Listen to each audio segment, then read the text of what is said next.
Last వీడియోలో చెప్పాను కదా మేనకోడలి అన్నప్రశ్నకి వెళ్ళామని. ఎవరైనా చూడని వాళ్ళు ఉంటే కింద డిస్క్రిప్షన్ లో లింక్ ఇస్తాను, చూసేయండి. ఇక్కడైతే పూజారి గారు అన్నయ్య వదినతో పూజ చేపిస్తున్నారు. పూజ అయినాక అన్నప్రశ్న స్టార్ట్ అవుతుంది. దానికోసమని ఇక్కడ అంతా రెడీ చేస్తున్నాము.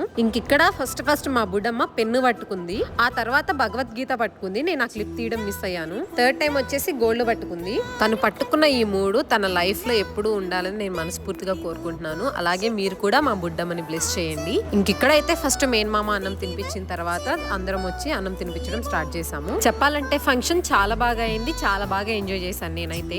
ఇక్కడ మాకు తెలిసిన ఒక కొత్త విషయం ఏంటంటే అన్నప్రశ్న రోజు చిన్నపిల్లలకి డైరెక్ట్ గా పరవన్నం పెట్టేయకూడదంట. ఫస్ట్ రైస్ ని మెత్తగా కుక్ చేసి దాన్ని గ్రైండ్ చేసుకొని అందులో కొన్ని పాలేసి కొంచెం హనీ వేసి తినిపించాలంట. మాకు అక్కడ పూజారి గారు చెప్తేనే తెలిసింది. ఎవరైనా మాలాగా తెలియని వాళ్ళు ఉంటే వాళ్ళకి యూజ్ అవుతుందని చెప్తున్నాను. ఇలా అయిందండి మా బుడ్డమ్మ అన్న ప్రశ్న. నెక్స్ట్ వీడియోలో మా బుడ్డమ్మ అన్న ప్రశ్న సెకండ్ టైం సెలబ్రేట్ చేశారు. అది ఫుల్ వీడియోలో అప్లోడ్ చేస్తాను. Stay tune.